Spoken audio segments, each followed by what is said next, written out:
You're listening to the Stable Management Podcast, where we discuss the barn management topics that you're passionate about. Hi, everyone. Welcome to the Stable Management Podcast. Our goal is to bring you a real-world look into the parts of farm management that you love or hate most, such as stall bedding, farm equipment, and pasture maintenance. During each bi-monthly episode, we'll be joined by an expert guest who shares their experiences with and perspectives on an important stable management topic. I'm your host, Hailey Kerstetter, and my guest today is Dr. Danielle Smarsh from the Pennsylvania State University. Thank you so much for joining me today.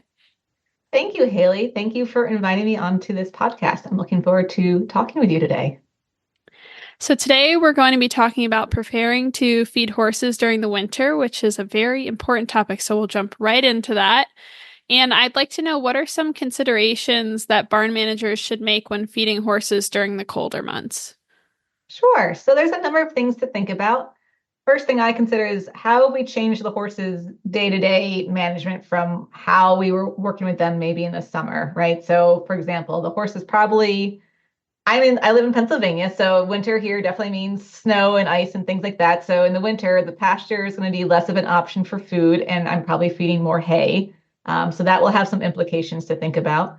I also think about exercise. Many of us maybe ride a little bit less in the winter, or we have different goals versus if we're showing in the summer and thinking about prepping for our show season. Certainly, again, thinking winter in these colder states in the northern half of the country, it is colder generally. So I'm thinking about the need potentially for some calories that way to stay warm, depending how cold it is.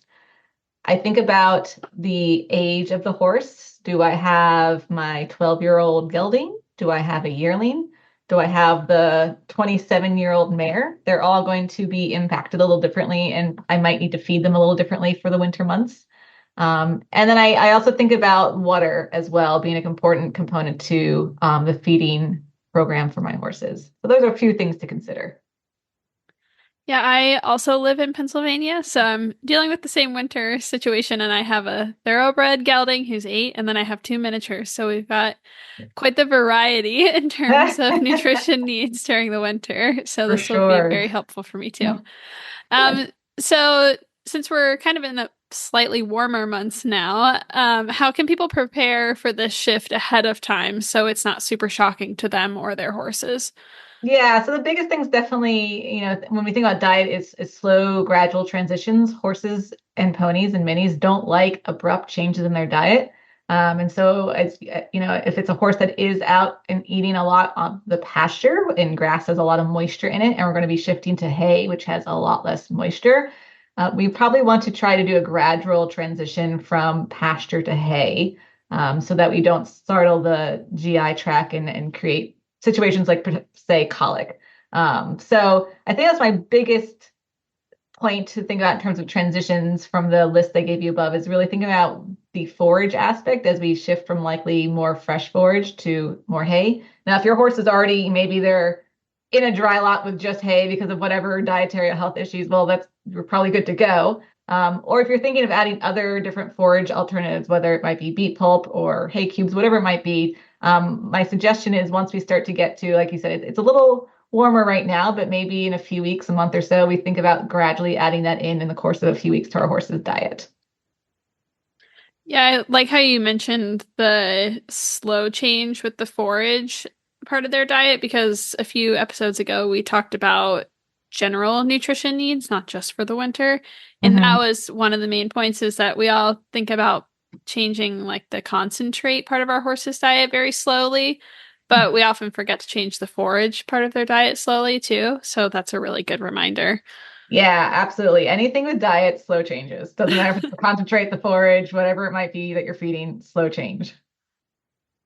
Can you talk a little bit about the energy that horses use to keep warm during colder months and how we should feed them to make up for this? Sure. So not to get too sciencey here, but when we think about energy from a nutrition perspective, we're thinking about what we call digestible energy. And that's the energy available in the feed that we are giving our horse. And from that feed, they're going to be extracting calories that they're going to use to fuel their body. So how much that a horse is going to need depends on a lot of factors, right? So again, you talked about, you've got a thoroughbred versus minis. We have different ages, different exercise needs. We think about a horse that we call like at maintenance, that kind of just your horse maybe out on pasture versus a hardworking horse. So there is a lot to consider just in general and think about what are your horse's energy needs. When it comes to winter and thinking about the energy that they'll need, the best source of warmth for these horses is going to come from the process of fermentation. So fermentation happens in the hind gut of the horse. So that would be like the large intestine and the cecum. And fermentation is the process where they are going to be breaking down the forages, whether it's pasture, whether it's hay. That will be that process of fermentation that's got microbes in their hind gut that will be generating heat. And that's going to produce the biggest source of heat for your horse. It's also why when you think about adding calories potentially to your horse's diet in the winter, you want to add more forage and not necessarily just more grain or oil, because grain, oil, concentrates, they're going to be broken down in the small intestine of the horse, and that doesn't really generate as much heat. It's those little microbes in the hindgut that are throwing off lots of warmth. And so if we want to be increasing the calorie needs of our horse and increasing how much heat they're producing, feeding more forage is going to be a more efficient way to do that than feeding just more grain. Absolutely. And I'm sure that I think I might know the answer on this one, but is there a magic number temperature where the horses start using calories to stay warm, or is this more of an individualized process? My favorite answer here, it depends. Yeah, so not super helpful potentially for those of you listening that were like, what's the number I need to go start feeding more? But it really does depend. So again, we call that the thermoneutral zone that we think about what all animals live in. So the thermoneutral zone is where animals can maintain their body temperature without having to change how much body heat they're producing. So we really need to think about the environment they're in. This, I wish, I know this is a podcast, but there's a graph that I use when I teach my undergraduates and, my extension audiences. So when we imagine this thermoneutral zone graph, kind of think of it like a table or a plateau, there's going to be an upper and a lower critical temperature. That upper critical temperature would be where horses are going to sweat to lose body heat. But that lower critical temperature is where horses are going to be needing to increase heat production. So this is considering the environment the horse is in, this thermoneutral zone. It's not the horse's body temperature, it's the temperature of their environment, but also considering in like wind factor and, is the sun out or is it cloudy? So it does depend, as I said. We both said we live in Pennsylvania. So the horses here in Pennsylvania have a very different lower critical temperature compared to a horse that lives in Florida, right? There has been some research into this, and they have found that horses, like, for example, that live in like Iceland and Norway, their lower critical temperature could be as low as like 5 degrees Fahrenheit, which feels frigid to me. But horses, some of them, they're well adapted to that. So how do you tell if your horse is below that lower critical temperature? Shivering is a good sign that they are cold, just like us. That is a physiological adaptation that mammals take to increase body temperature beyond for the horse eating forage. But shivering could be a sign that they're below that lower critical temperature. So I don't have a good number to give you. Again, maybe in the Northeast, that could be, anywhere in the 30s, 40s, somewhere in that range potentially. It does also depend, again, on the horse's health status. A younger horse or an older horse or those with health issues are going to be a little more sensitive to changes in the environmental temperature compared to a healthy, like mature horse. So we've touched on forage quite a bit, but I want to circle back to that one more time. How should managers adjust their horse's forage intake during the colder months? Like, do we need to increase the amount of, say you give hay year round, but during the winter, would you need to give more hay to help your horse stay warm? Yeah, that's a good question. So very rough guideline is to be feeding a horse about 2% of its body weight. And so if we're thinking about the winter months, and again, if you're in a colder environment where we want the horse to have the capability to produce more body heat, we want to have as much of their diet forage as possible. So we're probably aiming for somewhere anywhere from 1.5 to 2.5% of their body weight in forage. I think a key thing to consider is their body weight and condition and keeping an eye on that. What does their coat look like? So I don't think you necessarily need to panic immediately start giving them more hay, as again, especially if we feel cold, because oftentimes we probably feel cold quicker than they feel cold. Um, Generally, kind of the rough guideline is for every degree that we're below that lower critical temperature in that thermal neutral zone, we're going to need to increase their digestible energy by about 1%. So there is some math there. And again, that's kind of figuring out for your area what's probably that range and temperature where your horse is starting to feel uncomfortably cold. That's about where their thermal neutral zone is. Again, probably here in Pennsylvania, we're in the 30s, 40s, very ballpark estimate, right? So another way to think of it for your forage is you're probably going to be increasing the needs. Again, if it's particularly, as you know, in Pennsylvania, we've also had, it could be a winter day and like 55 degrees. And then we have a cold snap for 3 days where it doesn't get higher than like 15 degrees. So if we're hitting those cold snaps, we're probably going to be throwing out an extra flake or two of hay because we're definitely falling below that lower critical temperature that we need to be at for your horse. Do you enjoy the Stable Management Podcast? Want to learn even more about horse healthcare? Get your management and industry questions answered at Ask the Horse Live, a free audio event available exclusively from thehorse.com. Each Ask the Horse Live episode focuses on a specific equine healthcare topic chosen by our editors. We gather leading veterinarians, researchers, and industry experts to tackle your toughest questions. You can also hear on-demand episodes of Ask the Horse on thehorse.com or wherever you get your podcasts. Do you have any tips for horses that maybe just simply won't eat more hay when you go to increase it? Like I know my thoroughbred, for example, there's a certain point where he just won't eat more dry hay, but if I give him hay cubes, he'll eat a little bit more. So is there something like that horse owners can use if they have one that just doesn't really want to eat more hay? Yeah. So, and I will admit, I haven't listened to all of your podcasts. I don't know if you already have an episode on this, but there are all sorts of alternative forages out there that you could feed your horses. So you mentioned like hay cubes, alfalfa cubes. You could do beet pulp. Those could be some alternatives that you could add. Certainly, those would be good options to give your horse if the traditional hay is not, if they're becoming fussy about it. So you mentioned water intake a little while ago, and I think this is one that everyone struggles with at one point or another during the winter. Does a horse's water intake typically change during the colder months, and how can we ensure that they're drinking enough when the temperatures drop? Yeah, so it can definitely change. Oftentimes horses will drink less. Earlier, we talked about the transition from pasture to hay, and hay has a much lower moisture content than pasture. And so between it's colder, they don't really feel like drinking more water, and then you're feeding them a really dry forage compared to that pasture. That could definitely be a risk for colic, specifically impaction colic. So we want to make sure that our horses are encouraged to drink water as much as possible in the winter because, again, of that risk of colic. So we want to make sure water is never frozen over, and that's never a fun winter chore to do at the barn, to go de-ice those buckets or things.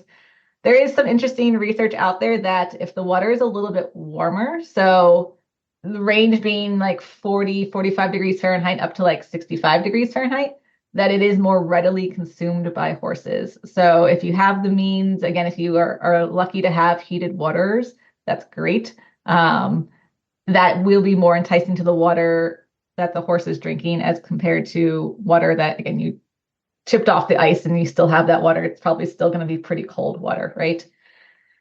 You could also, we already talked about, the hay cubes. So things like the beet pulp hay cubes, you could soak those for some extra moisture to get your horse to get a little more fluids in their body. You could add a little bit more salt to their feed if they're getting some sort of like ration balancer or concentrate, because that's going to make them a little more thirsty and drink some more water that way. So definitely a critical thing. We think a lot about the grain and the forage, but the water is equally as important to make sure we've got water available the horses will actually drink. Absolutely. Yeah, and I like that you mentioned the temperature of the water because I'm sure, as you mentioned before, it depends on what your horse personally likes, maybe with the exact temperature, but I think logically to us, it makes sense to have slightly warm water so they're not drinking ice cold water while they're outside in the freezing cold. Yeah. And like I said, still, I mean, 50-degree water is still cold, right? But Right. it's just a little bit better than like ice water. And it's just, and again, we have found through some research that horses like it a little bit better. Yeah, awesome. That's really good to know. Mhm. And I think you mentioned this very briefly before, but let's talk about it a little bit more. How can owners and managers monitor their horse's body condition and then adjust the feed program to meet that horse's changing needs during the winter? Yeah. So I always encourage horse owners beyond just, I'm going to give an extra 2 flakes of hay. Like you also need to be watching your horse and touching your horse and assessing, is that actually enough? Is that too much?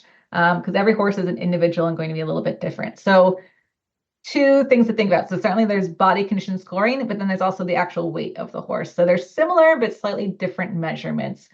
Body condition score is basically feeling how much fat is on your horse. So there's a pretty well-known scale for horses, the Heineke system. It's from 1 to 9. 1 is like emaciated, 9 is obese. So horses, we generally very roughly somewhere around a 5 for their score is the ideal. There are lots of great sheets and handouts you can find online easily enough if you're not familiar with the system to see like what areas you're looking at on the horse. There's 6 key areas you're going to be feeling along from down the neck, behind the withers, along the ribs, back along the loin and the tail head. And so if you do that regularly, and again, I encourage you when you're going out to just groom your horse or feed your horse, it takes you, once you become practiced, all of like 30 seconds to body condition score. So that can be a good way to feel like, are the ribs a little bit easier to feel, or are they harder to feel, or is it exactly the same? That can help you sort out, am I feeding the right amount of calories? Of course, a very precise way would be to actually just have the weight of the horse. And in that aspect, there are 3 different metrics you can use to find the weight. The most accurate would be a scale, but most barns I've been to don't have scales unless it's a vet hospital or a university. Horse scales are large and not easy to have at most boarding facilities. But the 2 other options you have are either weight tapes or to use a measuring tape. I personally prefer a measuring tape where you're going to get some measurements of your horse's body, specifically the heart girth and their body length, and plug it into a calculation. So the simplest way to describe this calculation is you would do heart girth times body length and divide by 330, and that would give you an approximation of their body weight. You could use a weight tape. You can get those from a feed store, tack store, your local feed rep would have one, but they can sometimes be a little more inaccurate, and especially if you start to get towards very large or very small horses. So it can be a little more challenging. But where I will say weight tapes are great is they can show you the change in weight. So if you're consistent in how you use that tape, and you're not necessarily worried about like the accurate weight of the horse, but you just want to see, is my horse gaining or losing weight? Absolutely, those will be a great tool to use. So you could use that weight tape to just track every week. Are we at the same? Are we different? You could use a measuring tape that you would buy from, like a fabric store or whatever, and plug your numbers into a calculation, and you could do that way as well. I will also plug, I get no kickback for this, but we do recommend there's a Healthy Horse app that the University of Minnesota created a number of years ago, and they use those body measurements as well as a few others. So they're very accurate. I think the app is maybe like $2 one-time purchase. And you could use that to calculate your horse's weight as well. That's super cool. I haven't heard of that one. Yeah. So we recommend it. They did a lot. That was based on a lot of research they did. And what I like about their app is that you can pick, is your horse like a stock type horse? Is it a mini? Is it a draft? So again, it's a little more precise than the generic like heart girth squared times body length. It gets a little more in depth. Absolutely. And something that I struggle with, especially with my minis, is they get super hairy during the winter. Mm-hmm. So is that something you need to factor in when you're either using a weight tape or you're just using a measuring tape? Do you need to factor in how much hair they might have grown over the course of the winter? Yeah, and that's where, if your body condition scoring, because again, you are touching the horse for body condition scoring, so you can feel through the fluff. If you are using a measuring tape or a weight tape, do factor in how tight you're pulling around the body. Are you is it the fluff? Maybe do we need to pull a little bit tighter to kind of actually get it against the skin? So that's a good point, versus if you have a horse that's clipped or blanketed, it's probably their coat's a bit shorter and it's a little bit easier to see that you actually have the tape tightly against their body. Right. So sometimes I hear people talk about maybe adding a bit of weight to their horse before the winter comes as kind of like a preparatory activity. Is that concerning for the horse's health for them to be maybe even a bit overweight heading into winter as kind of a preparation for the possibility that they might lose weight during the colder months? That's a fair question. I immediately think of like older horses that struggle to keep the weight on throughout the winter, right? So if they start off, at the end of fall at either an ideal or slightly under body condition, you're kind of already set up for a little bit of trouble going into winter. I would not suggest deliberately making your horse fat. They're not like bears going to hibernate in that sense. If your horse has a history of struggling with weight over the winter, you mentioned you have a thoroughbred, and they're kind of notorious, right, for having trouble sometimes keeping the weight on.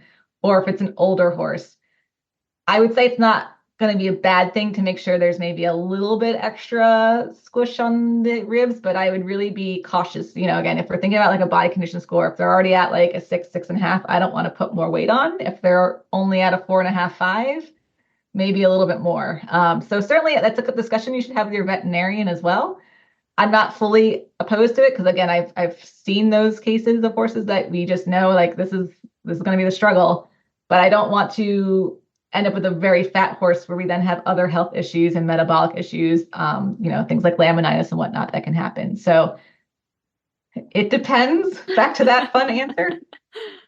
Yeah, definitely. And it's always good to, work with a nutritionist and your veterinarian because it's hard for you to say, yes, do this with your horse when you've never seen the horse before. So there are quite a few certified nutritionists out there who you can work with to really, if you are concerned about the calories for your horse as you go into fall and winter, to balance out that horse's diet and make some decisions about what to do.